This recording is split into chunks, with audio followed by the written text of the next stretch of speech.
Hello, everyone. I'm sorry if I missed you last week on the Zoom, but for those who were there, I'm going to review some things that we did there. And for those of you who weren't, I think this will help. Let me just start with saying the week before when we did the Zoom, I talked about doing a plucking motion with your hand. And part of the reason for doing that is it mimics the way the bow will go. And that's great. But I want to give you another thought I had, and it wasn't presented last week in Zoom, but it's this. I want you to watch these fingers right here. And I'm starting from like a fake bow hold, and I'm pulling my bow. Do you see how my wrist changed, but not my fingers? And now I'm going back to the middle, and now to the tip. Look, the fingers are still the same. Back to middle, and down. So look at this. I'm going to give it to you from the front view. This is at the frog. I'm coming down. Fingers are staying the same, but my, can't quite see it on the video, but you see my fingers are still the same relationship to everything. And the only thing that's changing is this, the wrist and the arm. Remember now, so I think that's a good exercise without the bow. Forget about the bow and just do this to see if you can get that wrist and the fingers to stay in the same place. And I'm finding this helpful even watching myself on this video, that I can see what I'm doing and how that's happening. Let me give you one last angle. I'm going to really turn to the side. So here are my fingers, and I'm going to come down. Now that's my midpoint. People, do you remember that we talked about the upper arm getting involved only from the midpoint to the frog? Do you see how my elbow comes in and forms kind of a triangle here? Here's the triangle. 1, 2, 3. So the deal is my fingers are the same. I'm coming to the middle. My upper arm moves down. My upper arm does not move. I'm going to keep it still. And I'm going on out to do the rest of the bow stroke. So watch one more time. To the middle, to the frog. To the middle, to the frog. Okay? I think that'll help. When you get pretty good at that, just doing it without the bow, try this. Start at your midpoint, go to the tip, then go back to the middle, then go from the middle to the frog. And you see how my arm, this changed quite a bit. Now my upper arm stays still, but my lower arm keeps moving.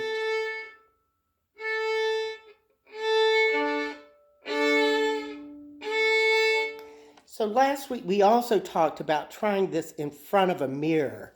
If I look real closely, I'm going to get my sound post, the same direction. Here's the bow. I want it to remain that same thing.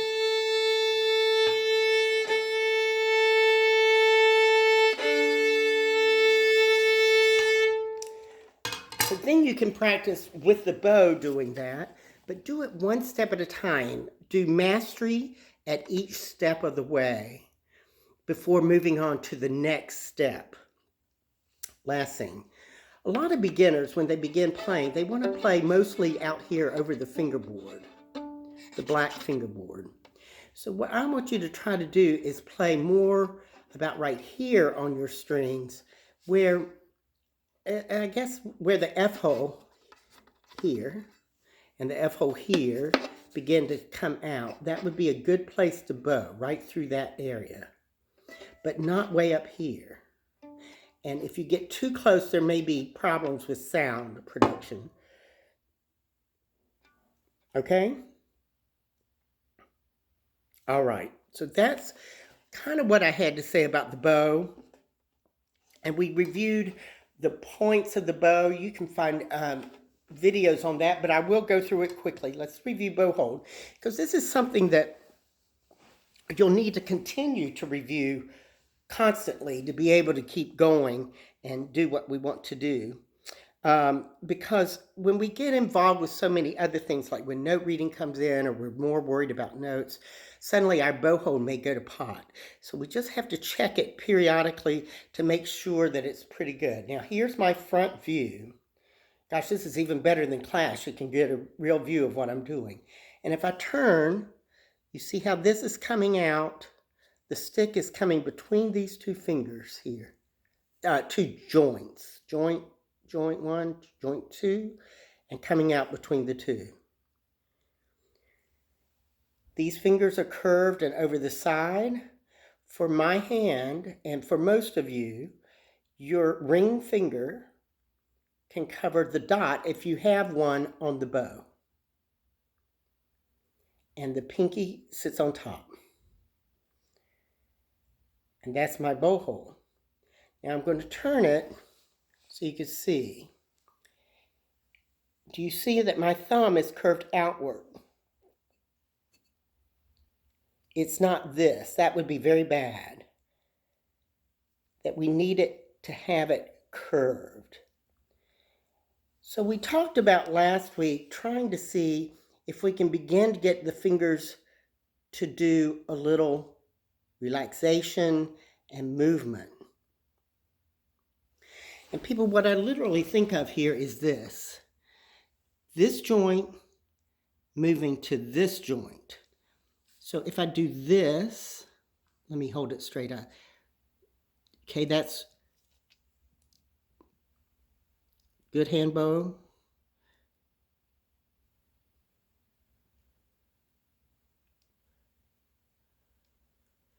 So I think when I was taught this at first, I had the hardest time figuring out what muscles made that happen.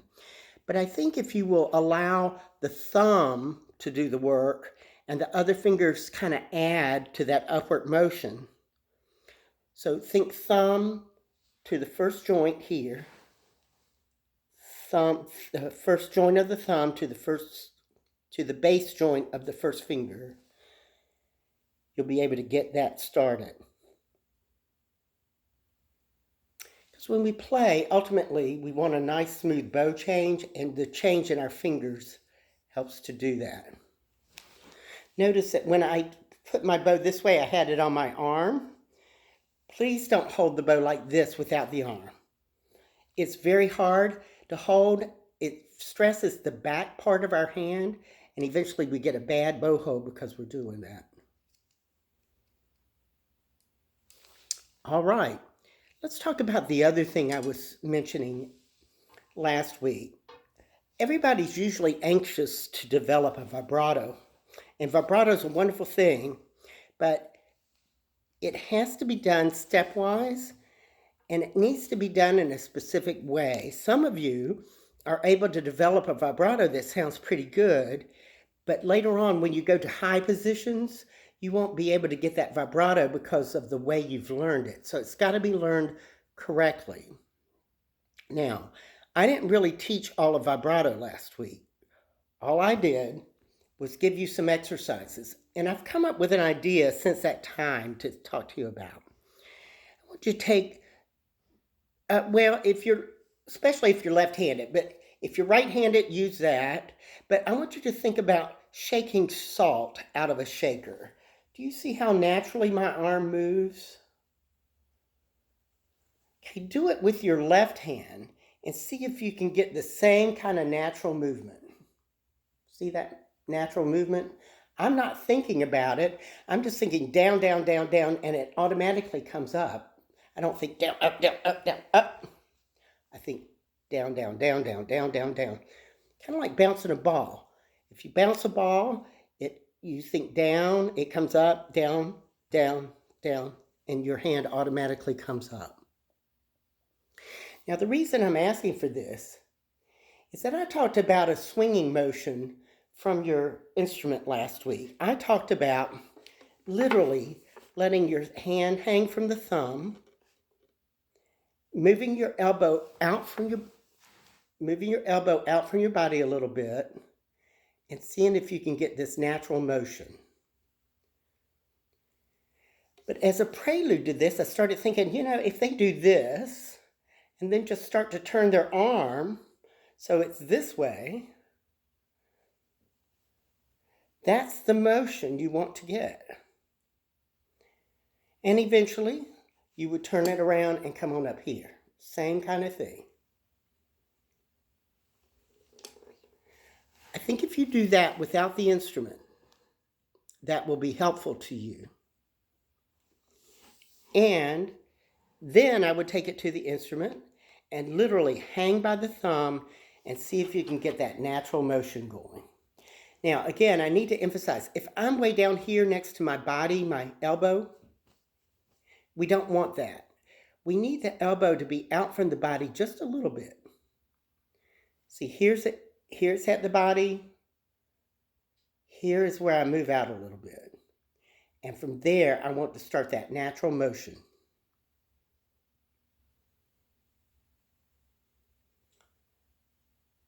And the energy should feel the same as if you're shaking salt. To me, that energy comes from back here. It's not in my wrist. I can't make that happen. This is from the back of my arm. Okay? And you see, I want you to notice this. Look at my elbow, how it moves. It's not just back and forth. It's also a little bit sideways. It's balancing. Just as if you were doing this, the salt shaker.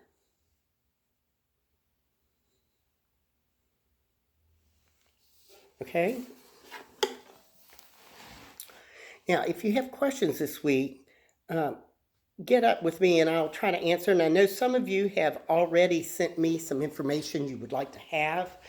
And I'm going to get on that within the next day or so to get back to you with the kinds of questions you had or give you feedback on what you're showing me. So I'm hoping this will help. I don't want you to go any further than this right now with vibrato. Do the shaker. Move the shaker so your hand is then facing to your right. See if you can get that motion. Hang from the instrument and do some shaking. Last thing I want to talk about is that when a lot of students start this, they want to hold their instrument way down. But I'm holding it up so that this part of the instrument is kind of against my upper chest.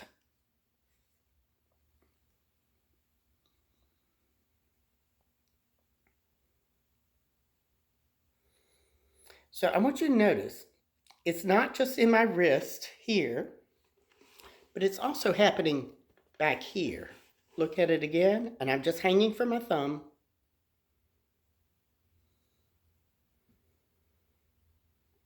Now, some of you may be doing it slow. What you need to think of is just smaller motion, not so much sideways. And I hope that helps. But eventually, it's going to lead to a wonderful, warm, rich vibrato. So let's just do this much for now. And as time goes on, we'll work on further steps for it. People, I hope these videos are helping you. My plan, I think, is to some point go into note reading, just so that you have some basic information. But now I've got to figure out some kind of program to make that happen, so give me a little while, but eventually that will come along. I sent a method book through WhatsApp, and if you begin looking at that, a lot of it I think you can figure out, at least for a period of time. But we'll work on several things. Okay? All right, thank you very much, and I hope this is helpful to you. Happy Ramadan, and we will talk to you soon. Take care. Bye-bye.